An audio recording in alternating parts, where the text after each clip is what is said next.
Now, after 3 weeks of strike, the Judiciary Staff Union of Nigeria last week Monday resumed activities.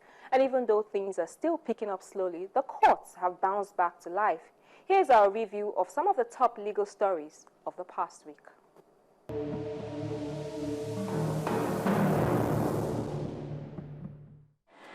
We begin with the report that the judiciary staff workers last week Monday resumed at their duty post after an industrial action which lasted 21 days.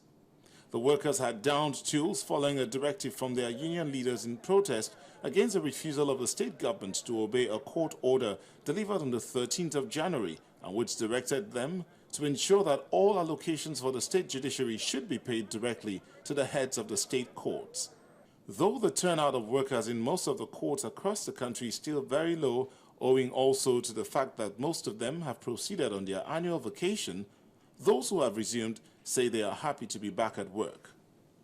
The Deputy National President of the Judiciary Staff Union, Mr. Samuel Adesanya, has, however, pointed out that the suspension is only temporary and the workers are ready to take further steps if government defaults on the Memorandum of Understanding it signed with the workers, agreeing to meet their demands within 45 working days.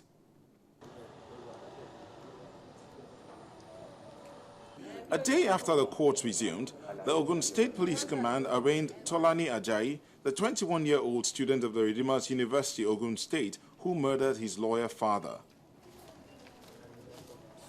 He was arraigned before a Chief Magistrate's Court in the state around 10 a.m. on a one-count charge of murder. The 300-level History and International Relations student of the Redeemers University stabbed his father to death in their residence on Canaan Land Street Redemption Camp after an altercation that ensued between them on his refusal to participate in a prayer session. Afterward, he allegedly packed his father's remains in a box and dragged them into the bush within the camp, from where the police later recovered them. The accused person's plea to the murder charge was, however, not taken as his lawyer was not present in court.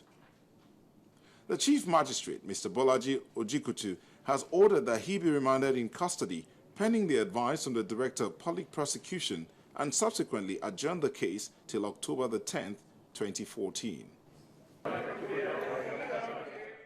And the 7-man panel investigating allegations of gross misconduct and misappropriation leveled against the Nasarawa State Governor Tanko Almakura last week Tuesday dismissed the charges against him.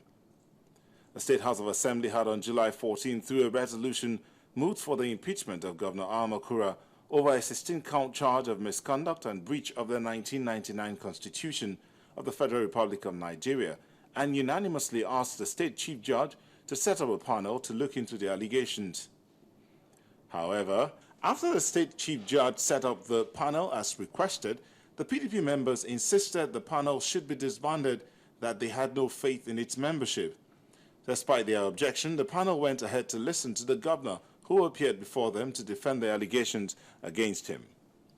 Just before the panel reached its decision last week Tuesday, the lawmakers pushing for Almakura's impeachment, represented by a team of lawyers, again protested and challenged the membership of the panel on the basis that it was contrary to Section 188, subsection 5 of the Constitution.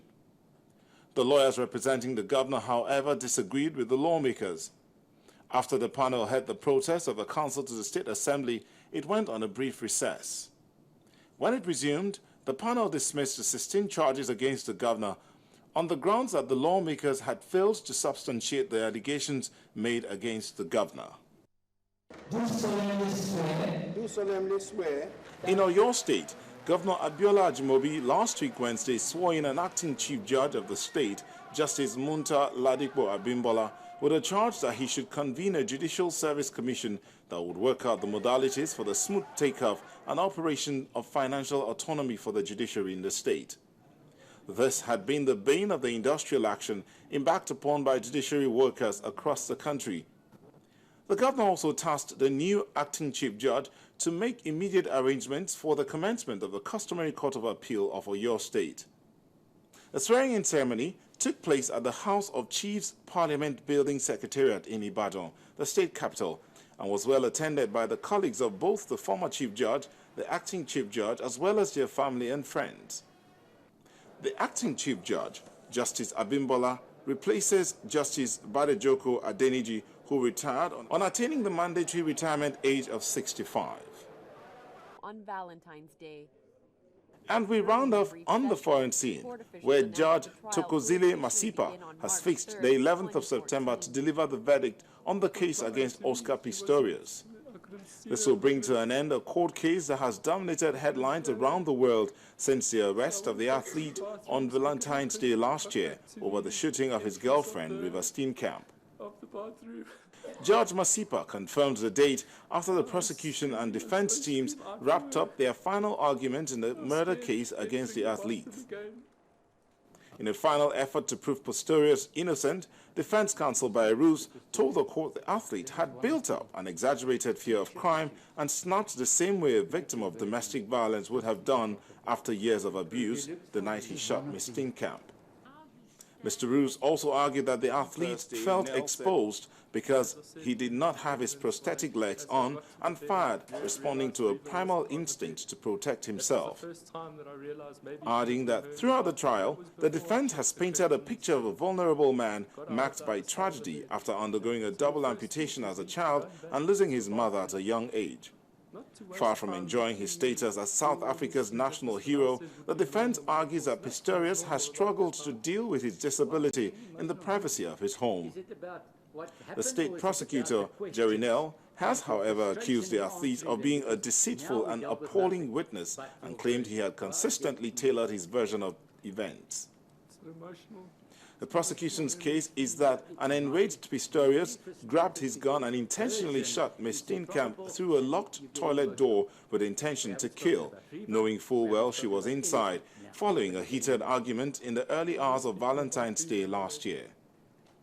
If found guilty, the athlete could spend the next 25 years in prison.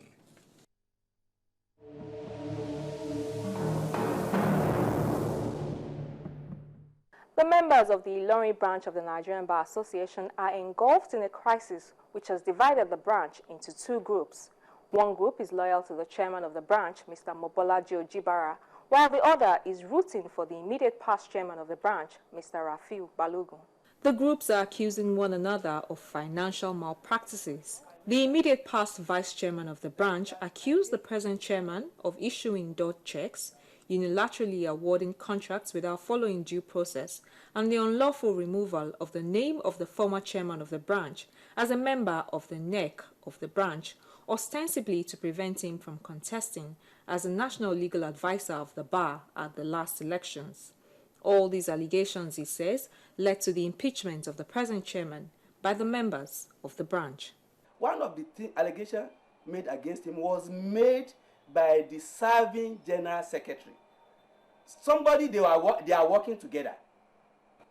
That person openly alleged him on the 30th of April in our monthly general meeting that he has engaged in financial recklessness, that he has engaged in abuse of office, and he has engaged in unguided utterances against his colleagues, ESCO members.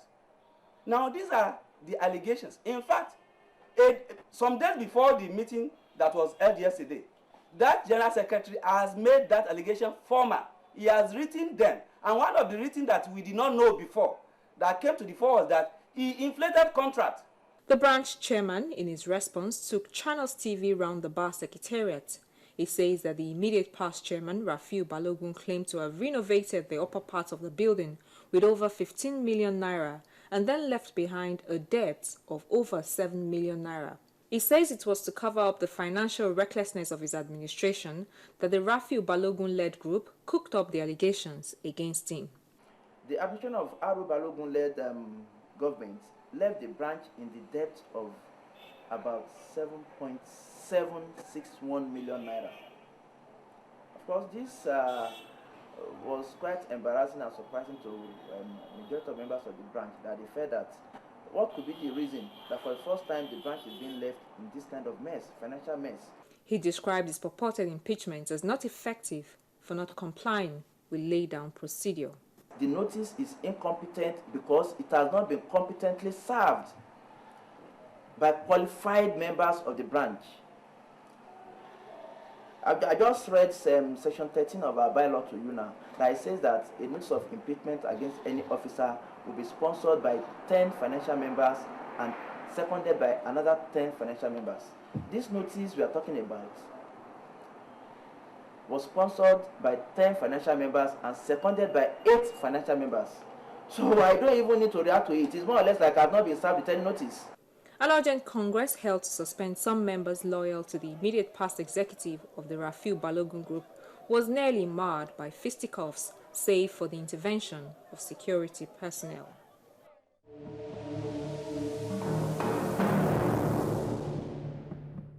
And this is where we end today's episode of the program. These and past episodes are on our YouTube page, and do let's interact via Facebook, email, or Twitter. I am Shola Shieli. Thank you for watching.